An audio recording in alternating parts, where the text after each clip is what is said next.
Hey listeners, welcome to the second part of episode 61 of Push to Plat, where we take a deep dive, or perhaps more a shallow swim, if you like, into Persona 5 Royal. Dillan joins me again, and we're ready to go. Pull up a chair, and let's embark on a highly acclaimed, massive JRPG. A JRPG full of relationships, pain, love, and life.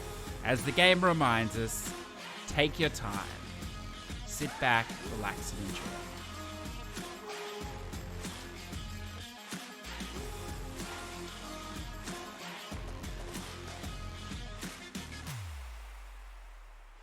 I think we should jump straight in to this Persona 5 business, because we may get trapped here for a while, Dylan. Yeah, we will be. I know I know your history of this game, but many of our listeners will not. So why don't we go through that first? Now, you've played both versions of the game. You've also played Persona 4, is that correct? And I have played Persona 3 on the PS3, mm, which was the FES edition. I've played Persona 4 Golden on the Vita. I've played Persona 5 Vanilla when it came out, basically the month it came out, and then I played Persona 5 Royal. So I pretty much played all of the ones with trophies that aren't the spin-off games. okay, well, let's for myself, in disclosure, listeners, I've only played the Royal one, so I don't know, but there's no carryover, is there, between 3, 4, and 5 with the characters? They're all completely separate stories. Correct. There is like some slight there's you can unlock with like the DLC. You can get personas from the other games, but that's about it. Yeah. So, but the core idea or base of the persona itself, fighting for the characters or whatever else and finding their persona, that is the same between all of the games. Is that correct? Yeah, I mean, there's like small mentions. They'll be like in passing. There'll be something like, oh, like it'll mention something to it, like it'll allude to like the previous games, but it's not like you need to know that to understand what's happening. Like the Velvet Room is like the only thing that really ties them all together, which is like where you do all your persona stuff. And sometimes in some of the games, the Igor will be like, "Ah, yes, there was another just like you," and just illusions like that. Yeah, okay, I like that. So, as I said at the start of the episode, listeners, I know there'll be some people concerned for spoilers. So, what we'll do is we'll keep it very, very light, spoiler free, or whatever else, just characters and things like that. But then I will, we'll warn you before we move into that area so that you can depart. But I also know from a few people reaching out that there are many people that will not play this game because of the time commitment, that are quite interested in some of how it develops in the story. So we will attempt to cater for them both. Obviously, this is a 100+ hour game, so there's many things that we will probably miss. Please feel free to let me know what those things are, if you so wish. But we'll do the best we can. So why don't we start, Dylan, here with the differences or improvements between Persona 5 and Royal? What are the differences in your after you've played both here? What did you like or dislike about the Royal?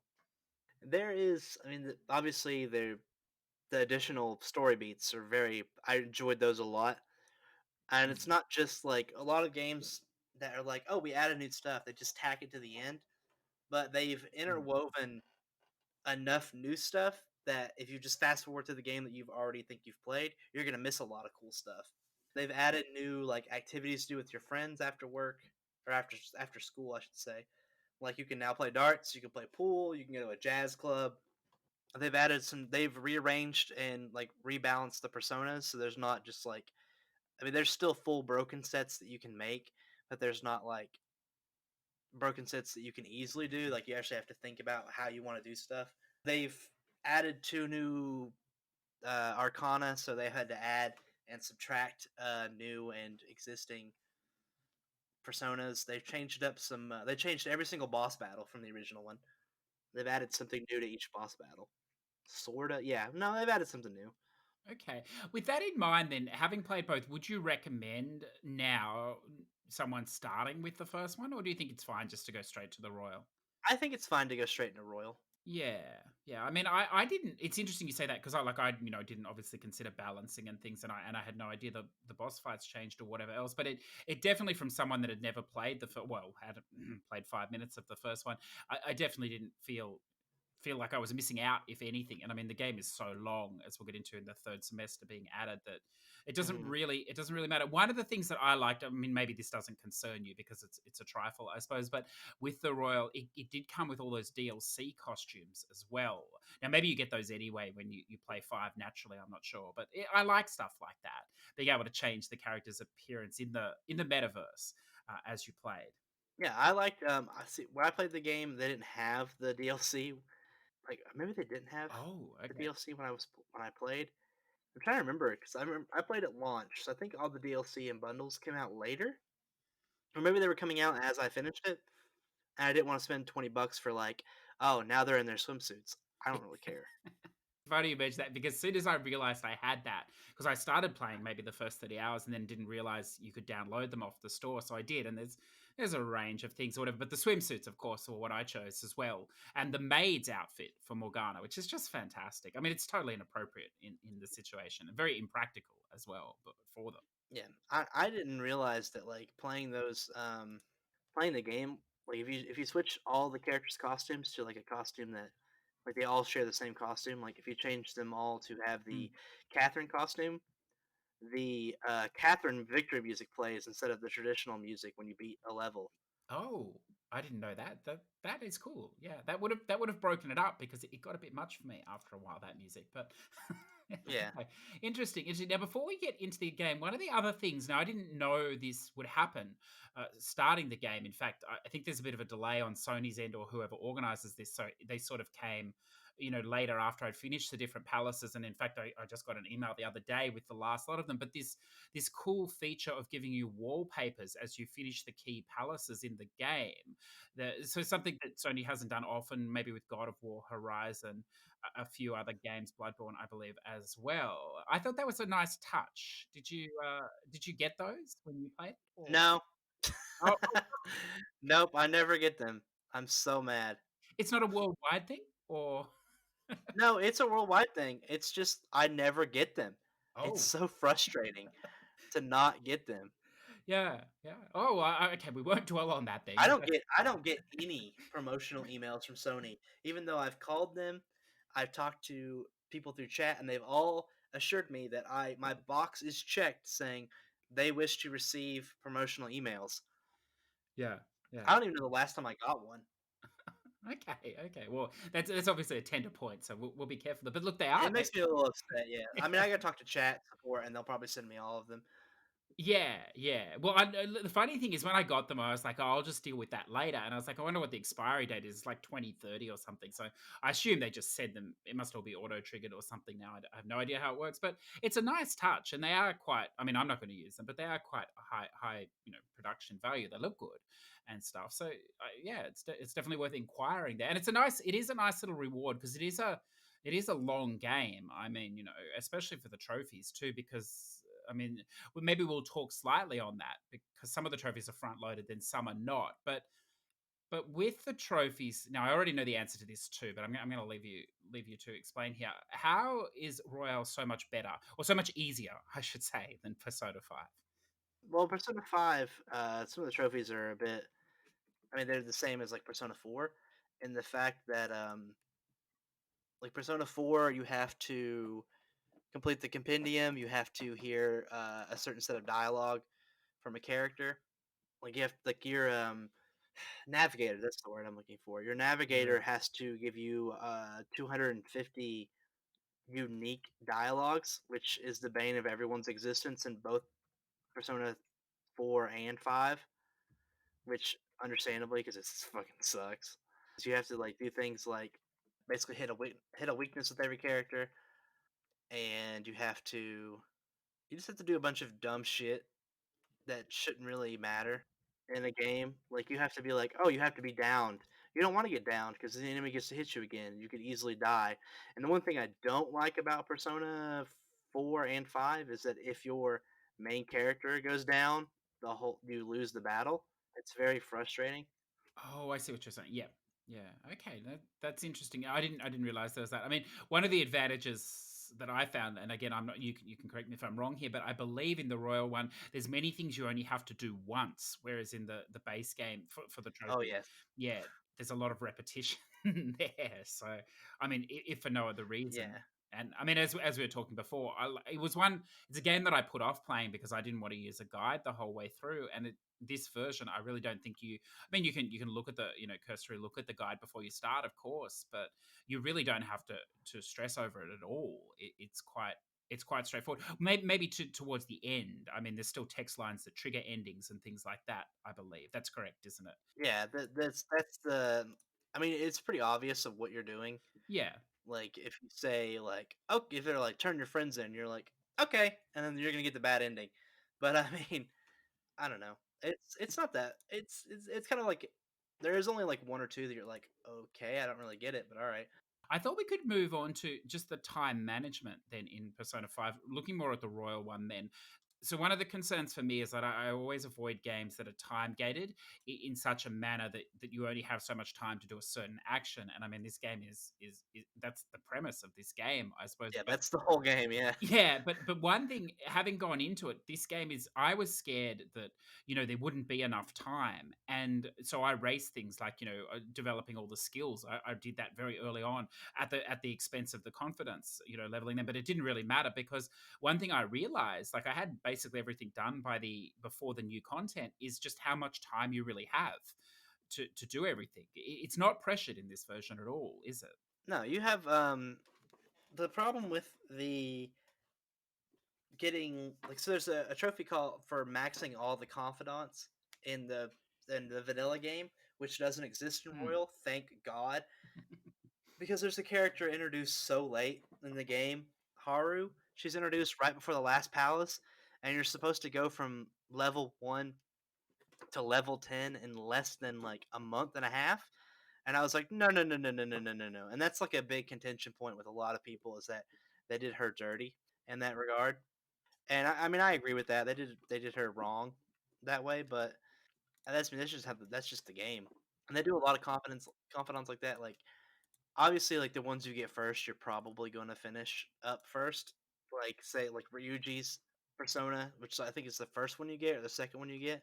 It's you can easily get it done very early in the game, but some of them have a lot of them have gate triggers where like, oh, you can't progress this point anymore until you do this thing with them. Also, it can only be done on like Sunday nights, and you're like, well, fuck, it's Wednesday, and I have no other confidants to do, so I guess I'll go eat a burger to make myself more gutsy. Yes. If you're doing like to max out all the confidants in one playthrough, you really need to follow a guide. And with the Royal Edition, you only need to max out one, and you max out more than one by just playing the game. There's a lot of automatic level maxing out personas. Yeah, yeah, that is true. The one thing that I didn't know, the PlayStation guides didn't really touch on it, but then some other sort of general stuff online did, and I wasn't sure. Is the leveling up of the I think they mentioned the counselor had to be level 9 by a certain date, so I suppose Oh that's yeah, sort of yeah, that's time loop, but it's very generous. But also the Akechi, he needed to be. I hope now. I will preface this, Dylan, that I will butcher many Japanese names in this next yeah. section, so beware of that. But this Akechi, he needed to be at a certain level as well. Now, I'm not sure whether that's actually true or not.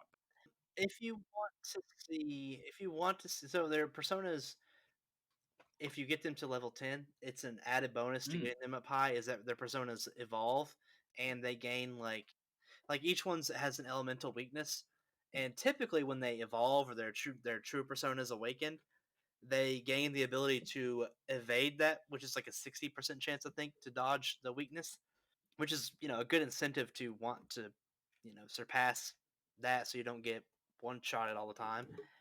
And you can evolve their persona again if they're past level 10 and you talk to them in the third chapter or the third semester, which I thought was really cool.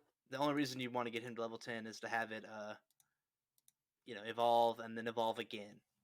yes, yeah, and I think it adds potentially to the story or something at the end. But yeah, yeah, Yeah, it but does a even little, yeah. Yeah, even not knowing that until very late in the game, I think it needed to be done in November or something. That the thing that I read, I still had enough time to do it. One of the things that what we can do now is shuffle maybe into the characters, if you like, the confidants as well. Mhm. One of the things is there were so many of them. I mean, I still was discovering some right at the end of the game, and I was like, well, look, I just had enough of them. There's too many. I'm just not going to deal with some of these, and that's definitely an option, isn't it? I mean, as you say with this royal, you can now. I'm interested in your what you did here because you've played it twice. Are there ones? I looked a little earlier today. I did some writing here. There are some here I didn't even know were in the game. Particularly this Togo. Oh no, sorry, no, I did do the Togo. The boy Genius Gamer. Oh, yes, yes, yes, Yeah, yes. I didn't even know he was there. I never came across him. So, did I miss out on some of these ones? Do you think? Um, Did they have good lines? there are certain confidants that are very good, like game breaking. That well, I mean, for not game breaking, but like the one thing, and there's a lot of people that complain about the confidants unlocking game features that should have been in the game in the first place. Like the ability, like Toga, Mm. if you unlock hers, you get the ability to like if you're surrounded, flee or like switch your party members out, which I thought that should be in the game. Let's be honest. It's 2020. It was 2016 when it first came out. But there's also confidants who do absolutely nothing with the game. Like oh yeah, the reporter. She will she lets you like infiltrate the palace better by like having your infiltration rate drop quicker. And I'm like, if you just sneak up on enemies and like knock them out, it drops surprisingly quick. Yeah. See, it's interesting because I feel we played this game differently. Not knowing how it was going to play out at the start, I chose the safety mode. And in hindsight, that was a definite mistake because you don't learn how the combat system works at all. Oh no, Because I you played it in safety. Yeah, well, I mean, you've played it before, perhaps, but I'm Yeah. sure you'd agree. Like, you can't die. Even when you die, you're resurrected, and you can, in effect, just for almost every boss, if they don't have a repel against that attack, you can almost just use a melee attack on all of them and just wait. And I mean, it's obviously not what the game expected or whatever or wants, but it means that you perhaps don't engage with all the mechanics that are available to you. So I saw a lot of these confidants more for the storyline more than what they can Yeah. actually give you. I think, which is, it's a shame for me perhaps, but it was enough for me too. There was so much in there, but that's what shocked me is there were so many secondary characters. So I felt that the other one I was going to ask you about here was the homeroom teacher, Kawakami. Is it? Uh, Yeah. the temperance persona. I never really followed up on her either. Was that a mistake? Was that a relevant line? The teacher is probably the best because she gets you at level 10 she will give you a massage that rejuvenates your body so that after you do if you do like mementos in the day or a palace you can still go out at night. Oh, well, that would have been helpful. Yes, it would Yeah. have made it would have made it longer, but it would have it She's would have been helpful. typically like in the guide, they want you to do her thing first because you get such a bonus from doing it. Yeah. Okay, that's interesting. One of you mentioned the journalist there. Now I did follow it up because I found the story quite good. In fact, I believe I maxed her out as well. One of the others that I enjoyed up until a point was the Death Doctor as Oh, I well. love her. To cover, yes, it's fantastic, isn't it? A fantastic narrative thread there as it unveiled. And the other, I mean, please feel free to throw any out. But the other one that I liked too, although I didn't follow up, and perhaps the only one that I wish I had followed up on was the gun shop, the airsoft gun shop merchant. Oh, And yes, yes, yes, yes. I like that he comes across as one way, but then and it probably wasn't too far in. His son turns up at the shop, and you sort of see a different side to him. And I didn't follow through. So that would I imagine be a worthwhile arc to follow as well. Yeah, I mean, you just he has a very like pointed way of looking at like manliness and manhood, and his son does not at all. Hmm. Hmm. Hmm. And so, like, that really helps like him learn and grow as a person. Plus, he gives you guns. I mean, like, Yes, yes. Well, I did get that bit. yeah. Well, I think the fun part about that, especially with Persona 5 Royal, they introduced like so Persona 5 when you play it. if you play like so you go into a palace, you have a finite number of shots per palace visit. So if you have like 15 rounds in your clip, that's all you can use for the entire palace, Mm. which everyone thought was super dumb. So they went, okay, that's dumb. Let's make it a point in the game to point out that hey, if you is Morgana's like, well, I mean, if the shadows see you brandishing a gun, they're gonna think it's loaded, and so obviously now you don't run out of bullets. You run out of bullets per fight, not per palace visit, Yeah. which made so much. It made it so much more easier to get certain personas, especially after doing the whole like the gamer one. Mm. His a lot of his go to like knocking down opponents easier. Like I think level 9 of his, you get a shot that expends all your ammo, but it immediately downs an enemy that's not a boss. So you can immediately go into like dialogue and try and recruit them. It's interesting, listeners. I know it sounds like we're getting way late here, but I mean, predominantly this game. It was interesting you made the comment as well. I mean, predominantly this game is about the relationships between the characters. The fighting is secondary, thirdary, thirdary, or way out the back door. Really, I mean, I'm sure you could tailor the game to make that prominent feature, but it is these characters that are going to add interest to you if they do. Now, I must ask you about the fortune teller here. Now, I'm going to say Mayfun, but I'm probably butchering this. Oh, Chiha? Chiha, yes, yes. Uh, n- Yeah. Now, look, I'm always scared. I've played enough Final Fantasies to know you should never sell anything because if you sell something, you might lock yourself out of something later on or whatever else. That doesn't seem to be the case in this version, but old habits die hard. Now, early on in the game, I didn't have a lot of money, and she sold me a dodgy rock for 100K, and Oh yeah. that sort of turned me off her. So I didn't continue. But then right at the end, I went back and there was a bit of she was going to help someone with a domestic abuse case or something. And I was like, oh, this could have been an interesting line. So is it worth pursuing her? What does she unlock? Or is it irrelevant? She actually does a very good job. Like so she after the massage, so the temperance one, she's the second best one. Mm, mm, So she gets you the ability to do fortune readings, mhm. which can instantly boost a confidant's relationship by I think it's either 3 or 4 notes. Oh, so that would speed that Yeah, so up. it's very Mm. nice, but I mean, I was like, okay, I didn't even get. I think I got her to level 10 at the very end of the game because I really didn't care. I already got all the confidants that I wanted to level 10, so I just didn't care anymore. I was like, whatever. Now there was one I didn't catch her name, so this may not help you or not. She was in the church, which I didn't even realize was a place you could go till the last couple of days of the game when I finally realized. And she was playing some sort of a board game, I think. When I Oh, she's playing shogi. Yeah, Yeah, that's right. that's that's Ifumi. Mm. Yeah, she does. She's the one that gives you like the ability to swap out your characters with backup characters. Yeah, Okay, that makes sense. So, I basically felt, and I knew this would happen when I talked to you, that I would start to see much more in this game because when I started it, and for a good portion of the game, I was like, this is a little bit too. Well, I was going to say a little too anime because I know you. I've heard you say this game is as anime as fuck, which yeah. at the time I thought yes, and now playing some of this Sakura Wars, I'm wondering if it's not wasn't anime enough for me. Perhaps it was just a little bit too teen angsty as well for me. But then I didn't realize, I think, until after and doing some reading even today, how much more was going on in this game, perhaps than I first realized. I mean, even with some of the persona names Mhm. as well. I mean, they're very tied into mysticism and mythology. Yeah, they're all based on mythos and like creation myths and like religion and stuff. It's all tied in there. I mean, hell, there's Cthulhu esque mythos in here. Futaba's whole persona line is based on the Necronomicon and Cthulhu, which and then really weirdly becomes Prometheus. It's very strange.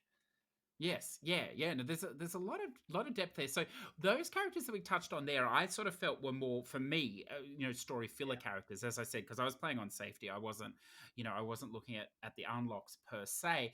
And then I had this category of support characters, which I found were obviously much more substantial in my playthrough at least. And Mhm. I'd like to start with this Sakura, the owner of the coffee shop. Ah, Sojiro. yes. Yeah. Now Yeah. I heard you talk, and I had recently on this, and I got the impression that maybe the first time you played this game you weren't a big fan of his, but then you said that you the second time you were more of a fan, or you were leveling him up, or you were surprised by that, or something. So why the change for you? I really like Shojiro's character arc. It's one of the ones that doesn't really change from Persona Mm, 5 to Persona 5 Royal. A lot of the confidants don't really like they've had their dialogue tweaked a little bit, but a lot of them don't really change. And I think his changed the least or didn't change at all from what I remember from, 4 years ago. But I just like his story. It's just about like redemption, like finding like trying to redeem yourself and being like a good father. What it means to be a good father, really. yeah, yeah, I liked it as well. I mean, with the game, I thought some of the characters were way better developed than other characters, and I thought he was a fantastic character because he's the character that showed how much you changed throughout the story. In that, Yeah. when you first get there, he's very harsh. He's very, he's lumbered by you. You're sent there or whatever else by your family, and he's portrayed as a player of the field, almost a bachelor, which turns out to not be the case by any stretch. But Yeah. he slowly evolves. But as you say, he hasn't changed at all. It's how you change throughout the game that allows Yeah. him to open up, which I thought was very, very clever. Now, I wanted to ask you about this Sai Najima, who the lead detective. I hope I close hmm enough there. I found this fascinating because she shapes the narrative of the story in the flashback scenes. I thought this was a very clever way of doing it, but she was a fatally flawed character herself, as it turned out. How did you how did you like that idea of the flashbacks to tell the story? And I mean, it's the whole premise. I love a story that starts in media res. I think it's a great like hook and sink, hook line and sinker for a story. Hmm. It does kind of like because you're like, okay, well, where does this end? Like, where am I catching up to? And I think Persona 5 does a really, really good job of like meeting you there because I've played some games or done some stories where it's just like, okay. A big example of that is the TV show Arrow. It did. I don't think the writers knew that it was going to last longer than 5 seasons because a lot of the flashbacks happened 5 years ago, and then each season it's like 5 years back, and to the point where it's like season five, where it's like, okay, this happened literally at the beginning of season five or season one. Yes. I don't think you planned this, and so I think they spent like because Persona 4 came out in 2008, I believe. I think because Persona 4 Golden came out in 2012. Yes, it came in 2008. So there was an 8-year difference between 4 and 5. And I think the story was redone multiple times, but I really like the story. The story is all about rebellion. Every single character's persona is an example of rebellion. You have Arsene, who is the phantom thief. Nothing more rebellious about a burglar stealing art. I mean, that's what Lupin the Third is based on. I mean, he's the thief counterpart to Sherlock Holmes. You have Goemon, which is Yusuke's persona, which is based on the gentleman thief of Japanese folklore who was he stole and fed the poor and then was boiled alive. You have Ryuji's William the Kid, who's a pirate. They're all based on acts of rebellion, and I mean, in and of itself, rebelling by pulling the mask that society sees you with off your own head in a very traumatic way. That's true, and I mean, because it is a Japanese game, it's even deeper in that because Yeah, it's against it's a young person's interpretation of the culture. But see, yeah. then I find things interesting, like the Goro Akechi. Now, am I saying this correctly, or are you just grinding your teeth there? No, I'm Goro not sure. Akechi's right. Yeah, Yeah, so Catchy. So his persona is justice, which is well, his confidant thing is justice or whatever else. But his persona is the Loki, I believe, and he's classified as a trickster, a mischief, and he's a character that I didn't like at all at the start, and I became intrigued by as it went on. And this game, it does that so well. It almost deliberately turns, as it did with Sujiro, what you think at the start of a person into something else, and then potentially even into something else again at the ending. So I don't know. I found I suppose yeah I see what you're saying with the rebellion, but I just like that development. Perhaps as you put it, development without them actually changing. It's just your perception of them changes as you. as you see them? It's interesting for me to think about. I'm trying to remember if it's Goro or Akechi that is a Kogoro Akechi, which is a fictional private detective created by Japanese mystery writer Edagawa Rampo. Kogoro Akechi is a famous detective, a la Sherlock Holmes, but in Japanese.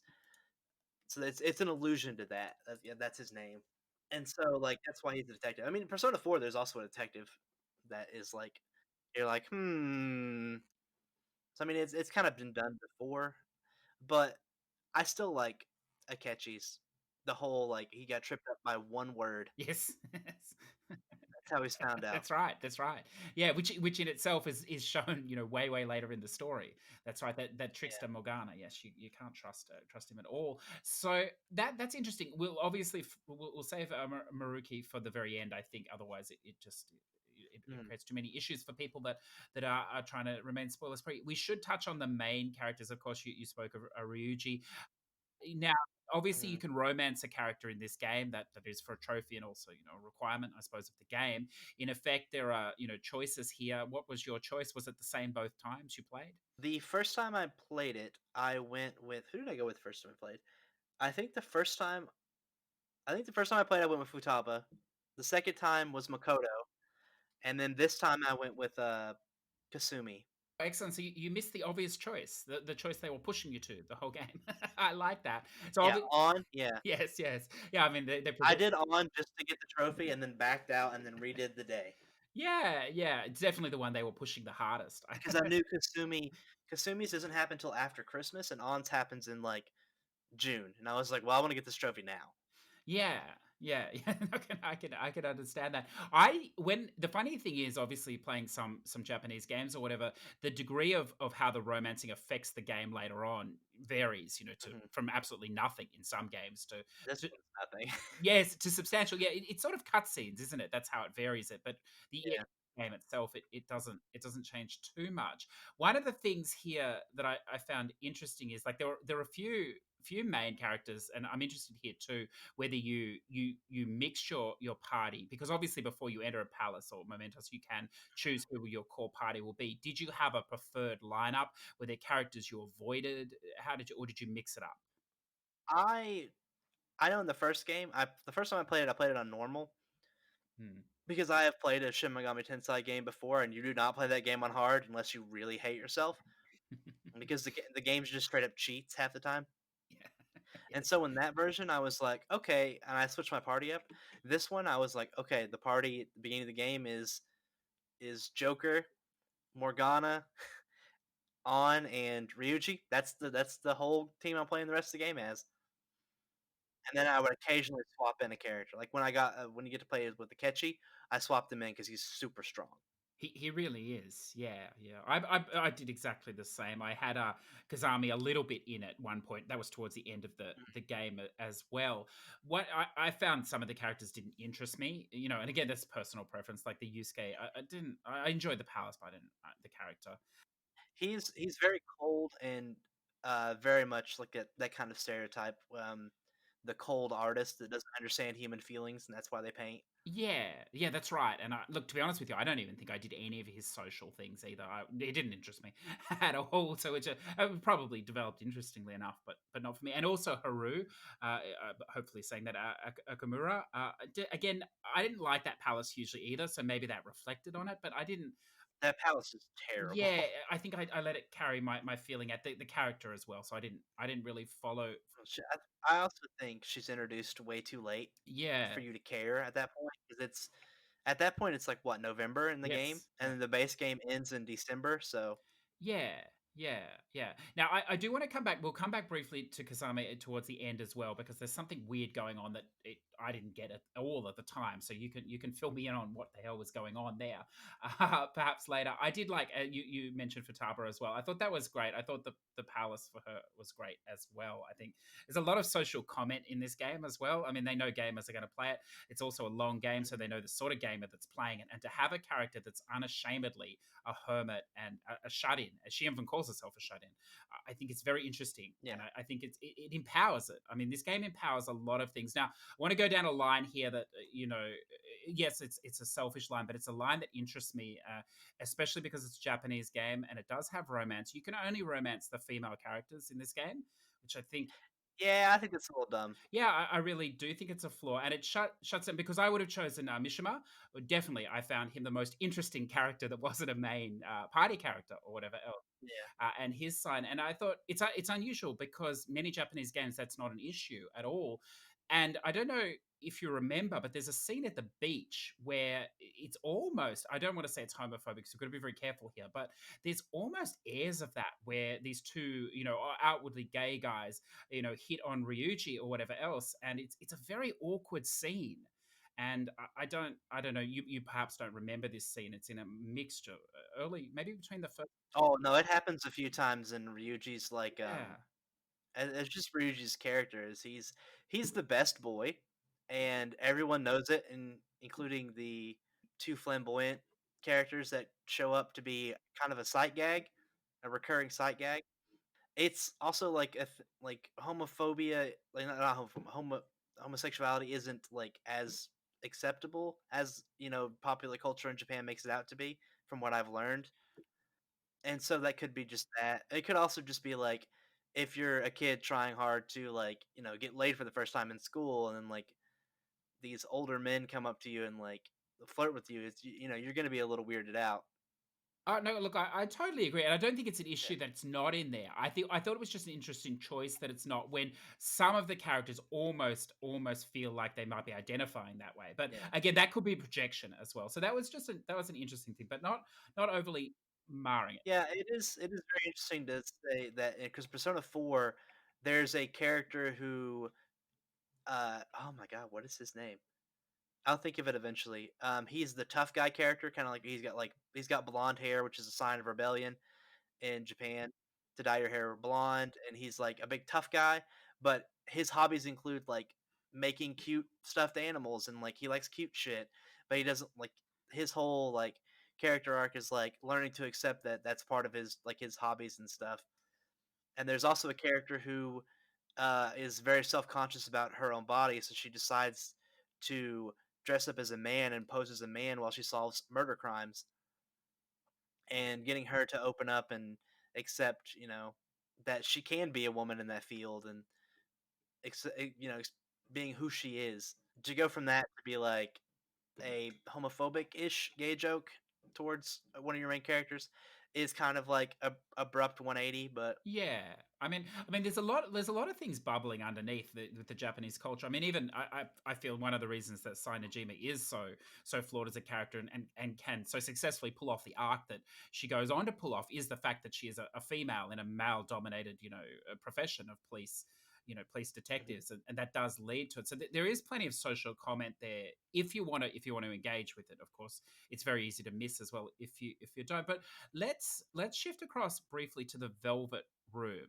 Now, the song here, I forget the name of this song, but it's what I think of Persona. I mean, it's an iconic song, isn't it? It's fantastic. In this one, I believe it is called the aria of everyone's souls. Mm. In 3, it's called the poem of everyone's souls, and they're slightly different. I actually was learning how to play it. Oh, on your keyboard. Yeah. It is. Will you do the? You could sing as well. It'd be fantastic. Let's see. We'll see. The aria of everyone's souls. I think is what it's called. Uh, like just a sidebar there, but I see that you changed your intro for your podcast not that long ago. Perhaps you could change again to a feature of you with that song and singing. That would be lovely. Yeah, I don't think. Yeah, it's called Aria of the Soul in Persona 5. It's called actually it's also called the Aria of the Soul, and maybe it's different because there's one because the Persona 5 OST Aria of the Soul, and then there's the poem of everyone's soul. I think they're slightly different actually. Yeah, yeah. Okay. But the dun, dun, the whole like the three notes going up and down, that's not that hard to play. No, No, no, it's very It's really not. I mean, I'm looking at the sheet now. It's not that bad. no, it's very iconic though. It's a fantastic use of a motive, a light motive to very, I'm very pretty sure it's been in Wagner-esque. every game since. Yes, yeah, yeah, yeah. That's very, very well placed. I quite enjoy. Obviously, the Velvet Room is nothing new to you. The executions, we don't need to go into that. Other than only to say that I was fascinated about midway through the game. I didn't play too much with this feature or participate too much. I just made whatever happened that looked good, and that was enough for me. But the number of charts and there's a lot of work that people have gone into to figure all this out. Is it a requirement in the first game to get every persona? Is that one of the requirements? Yes, you have to Ah, complete the compendium 100%, which is 100 personas, okay, that makes and the sense. last one you don't unlock until the last one's Satinel, Mm, which is the one at the very end of the game in the original game, yeah, which you have to. I think it's like an 8 persona summon that requires 6 or 7 of those to be the top, like the final persona of each arcana. yes, yeah. So Okay, that makes a lot more sense. The only thing I'd preface if you haven't played that the standard the vanilla 5 is that I know it talks about the Persona Compendium briefly, but it's very brief and it's easily missable. And in that you may not focus on it or realize what's going on, which is what happened to me. And I didn't realize until three-quarters of the way through the game, I could actually buy personas that I'd already found that I'd recycled out. So that was a was a helpful tip to figure out yeah, on that. But again, if you played the first one, so let's shuffle across to Momentous, and this is the side quest system. It's a procedurally generated dungeon that basically facilitates side quests in this game to lengthen it, I suppose, because it needs lengthening. What do you think of procedurally generated things in a game like this with instance occurrences and used in this fashion? with Persona 3, that was how you did the game. Like that was the entire dungeon was it Thanatos or was it Tartarus? I can't remember. Whatever the Greek god of death is. No, Thanatos is your persona. Tartarus was the place you went. It's so each full moon, you had to get past a certain point on Tartarus to fight a boss. So like you had to get to like level 10 to fight the first boss, and then if you beat the first boss before the full moon, you avoided like a murder or something. The second game, there were and all the levels are procedurally generated. With Persona 4, if I remember correctly, there is like a Memento style dungeon, but there's still like palaces in Persona 4 that you go to. But I think those are also procedurally generated. I haven't played that game in 8 years, so excuse me if my memory is bad there. Yeah, I when I first started it, I didn't realize what was going on. It wasn't until later when the requests started coming in that I realized. I think it's quite an effective way of doing it. I'm glad there were structured palaces as well because Yeah, procedural generation for a whole game really does start to annoy me. Especially a long game. I mean, I've played a dreadful analogy, but I remember many first racing game that did it, Dirt 4, I believe. It was dreadful because you're putting so many hours in that you start to actually see the segments being stitched together. And I did get the feeling with this as well. I didn't spend a lot of time in there, to be honest. I didn't do all the side quests, but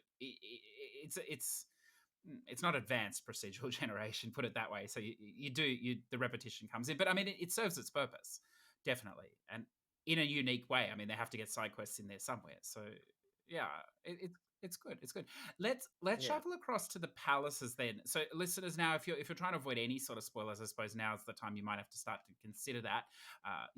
As we'll touch on the palaces and then maybe onto the true ending if that's okay here, Dylan. So you make your decisions at this point, listeners. But did you have a favorite palace, Dylan?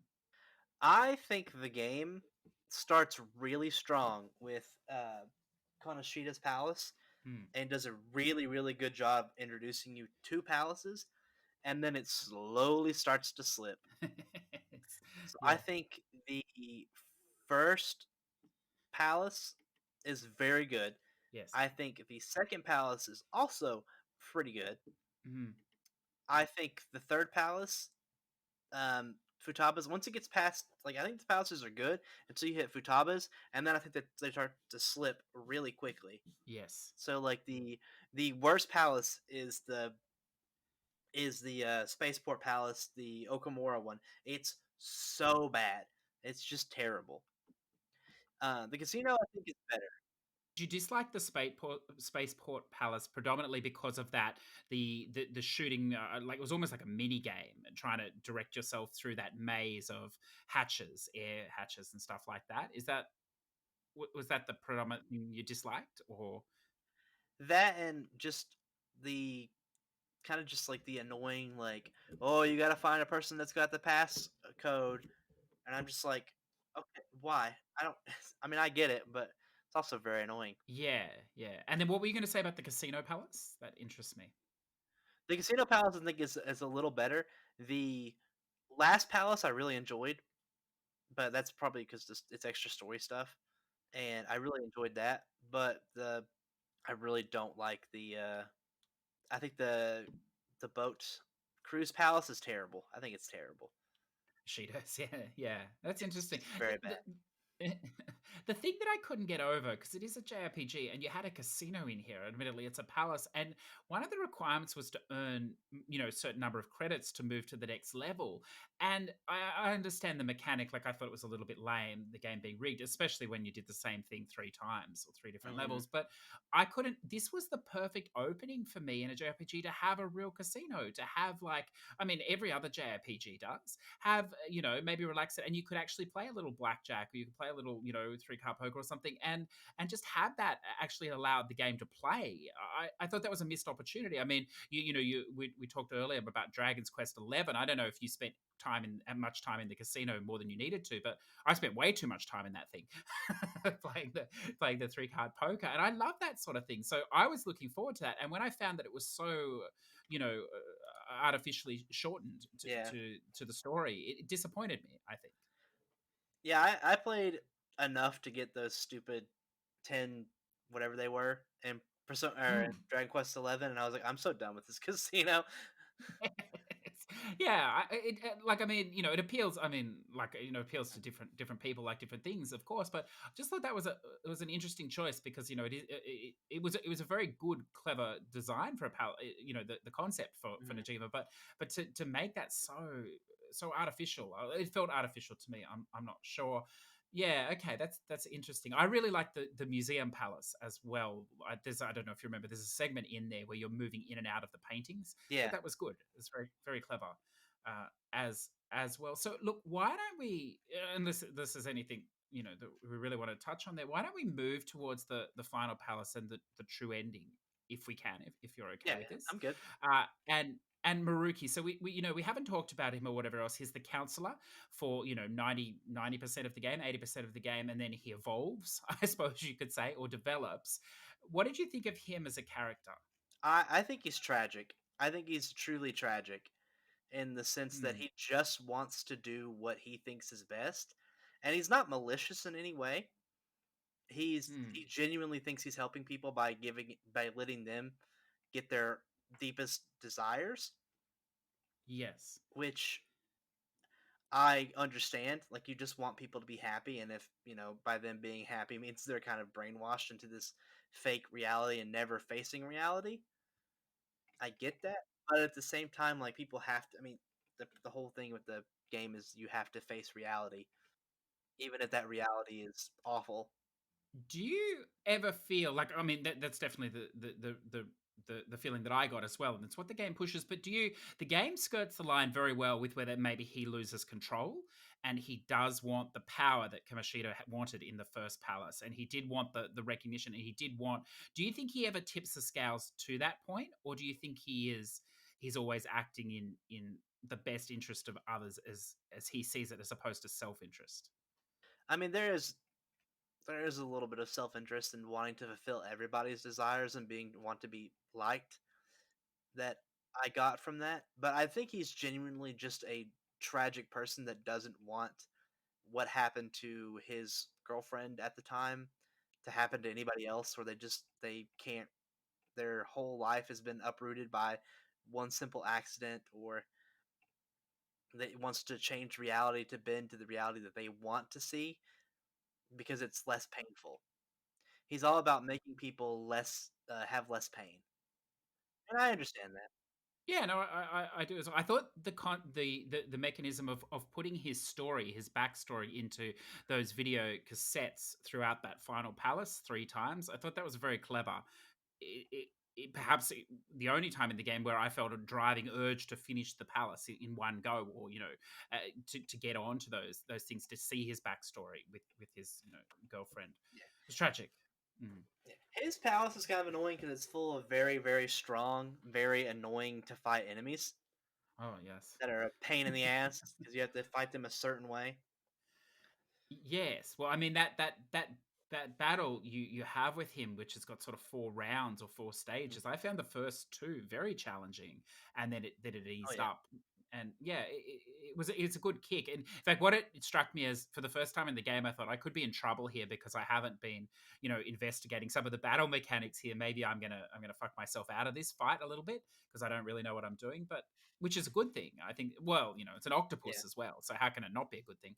But tentacles. But it was interesting. So what I want to ask you or touch on now with him, and it comes back to Akechi a little bit as well, is this Adam. Now I didn't know this, but his persona is this Adam Cadman.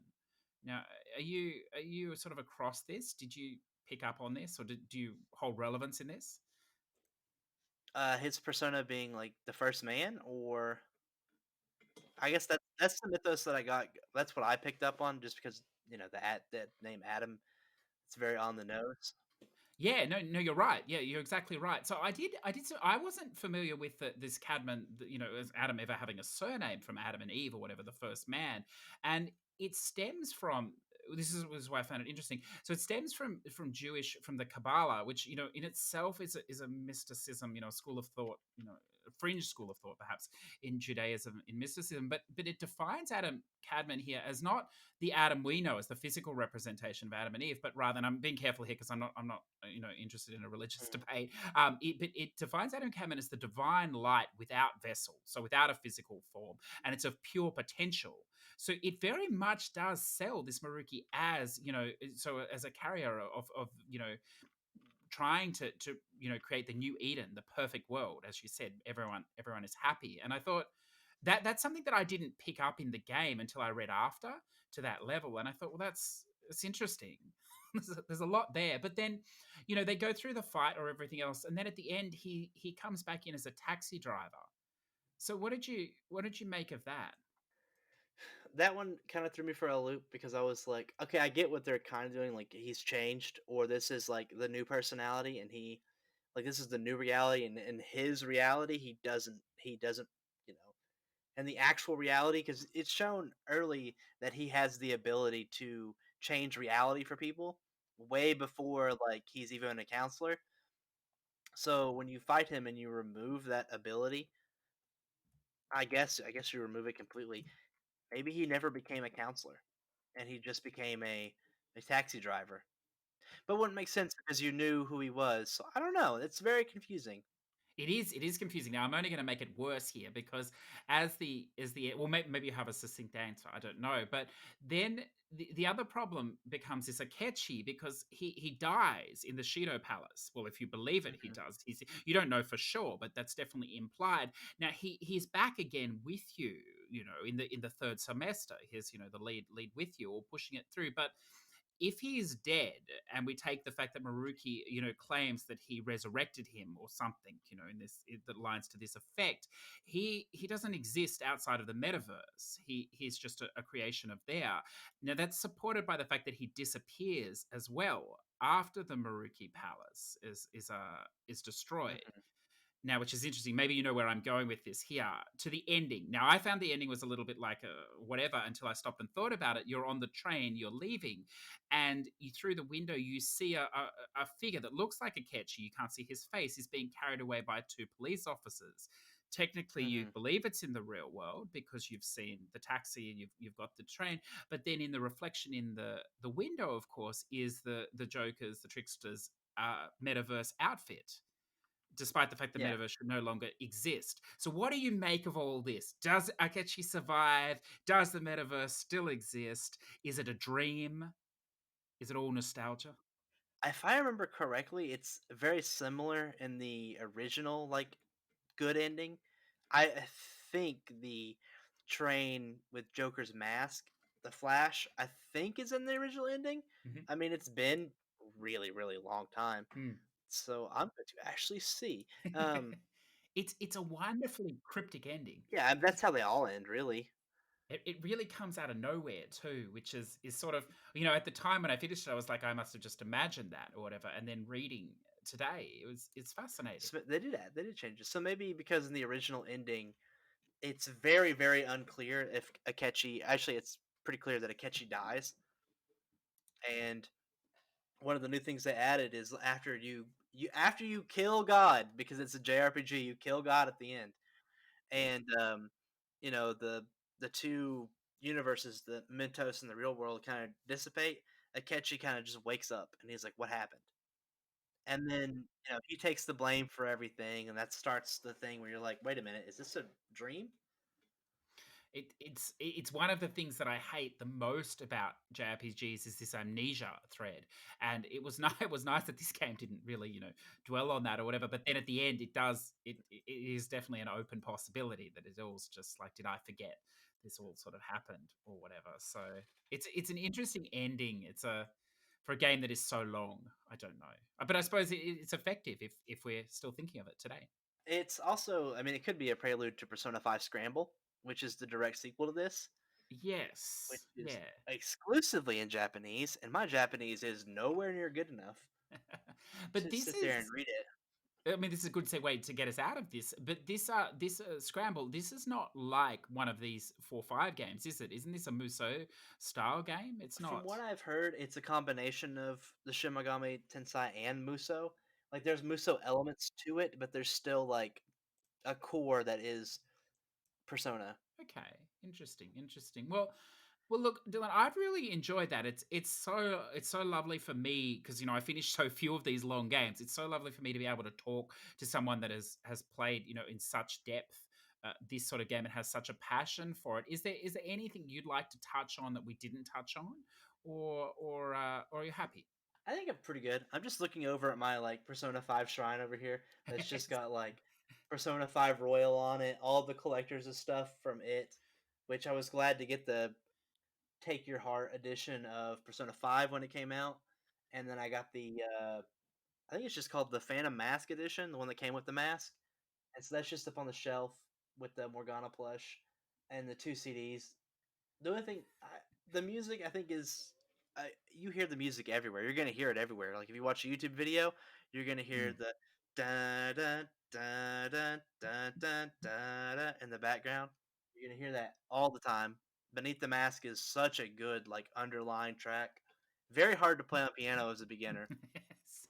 The battle music, I think in Persona 5 Royal is a little. It's not as good as Persona 5.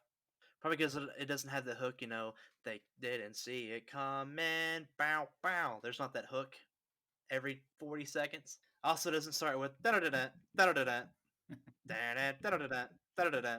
Yeah, that was probably my only negative for the game that you couldn't skip that, considering how often it happens. That was it was a forced thing. Yeah. But yeah, I mean it's so look the inevitable question I must ask you. You play a lot of JRPGs. You're obviously a massive fan, so it may be a redundant question. But where does this sit for you in the overall pathos of this genre? I mean, nothing is going to beat Final Fantasy IX because that is my favorite game of all time. That is probably the game I've played the most, and it is the game that has like the closest. It's the game closest to my heart because I played it so much as a kid, and like it was the first time that I played a game that I went, wow, it's not just a game. It's also like a really intriguing, heartfelt story. And like, of course, it's a JRPG, so you kill God at the end. And like, it's just like all these characters. I mean, I mean, all JRPGs are soap operas. Let's just, they're all soap opery. They all have like these huge, like grandiose plots. But Final Fantasy IX is going to stay next to me, like next to my heart. That's my number one game of all time. Persona 5 is so close to it, that it might as well be there because the game oozes style.